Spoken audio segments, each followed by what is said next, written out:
तो नमस्कार प्रणाम भोजपुरिया भैया लोग और सब बताएं कैसे बानी रहुआ सब है।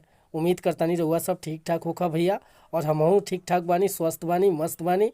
तो स्वागत बाटे आप सबके राइटर बागी भाई के चैनल पर। आज उपस्थित बानी भैया रहुआ सबके बीच में लेके एकदम नया भोजपुरी लोकगीत मेल फीमेल मेटर बाटे।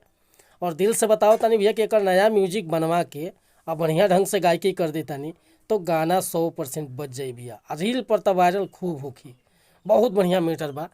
तो चलिए देर ना करते हुए मैटर के शुरुआत कइल जा कि आखिर कैसे गावे के बा, का एकर धुन बा, का लय बा। लेकिन वीडियो स्टार्ट कर से पहले भी एगो बात बतावल चाहब कि रुआ अगर नया सिंगर बानी आ सिंगिंग में इंटरेस्ट बा, अच्छा मैटर के तलाश में भटकतानी, सही ढंग के गीत नहीं खे मिलत, बढ़िया तुकबंदी नहीं खे मिलत, मन पसंद के मीटर नहीं खे मिलत, तो भैया अगर हमरा चैनल पर आ गइल बानी तो दिल से कहता नहीं भैया कि निराश भइला के जरूरत नहीं खे। रुआ जैसन भी मीटर चाहत हो कब लिखवावे के बिल्कुल उचित चार्ज पर हुआ के फर्स्ट क्लास के मीटर मिली भैया। काहे कि हम हर तरह के गीत लिखेनी, और हिंदी में भी, भोजपुरी में भी, ट्रैक पर भी और नया सॉन्ग भी।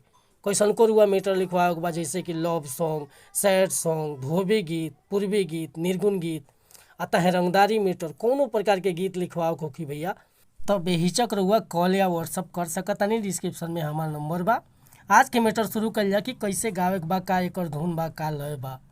देखिए कैसे गावे के बाटे। पहले मेल के पार्ट बा। अखिया तोहार भोले बा तनी सिंपल, मारिला जान तारा गलिया के डिम्पल। ए करे जा सुनो। अखिया तोहार भोले बा तनी सिंपल, मारिला जान तारा गलिया के डिम्पल।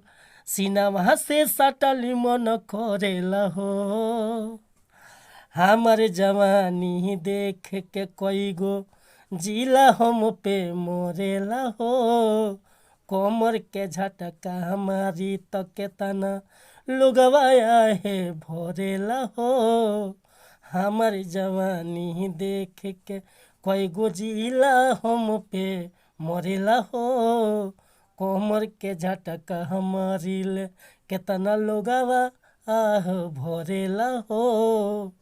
तो भैया ये मुखड़ा लेकर हुआ सबके बीच में उपस्थित रहनी है। अगर ये मुखड़ा पसंद बा, फुल गीत लिखवावे के चाहता नहीं तो बेहिचक रुआ व्हाट्सअप नंबर पर व्हाट्सअप कर सकता नहीं। हमारे व्हाट्सअप के नंबर बा 8874473128। कोनो प्रकार के मीटर लिखवावे खतरा आ चाहे नया म्यूजिक बनवावे खतरा।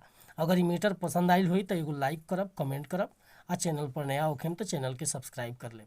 मिला तानी फिर से अगला वीडियो में कुछ नया गाना के साथ। तब तक लिए अनुमति चाहता नहीं। नमस्कार प्रणाम धन्यवाद भैया। जय हिंद, जय भारत, जय भोजपुरी।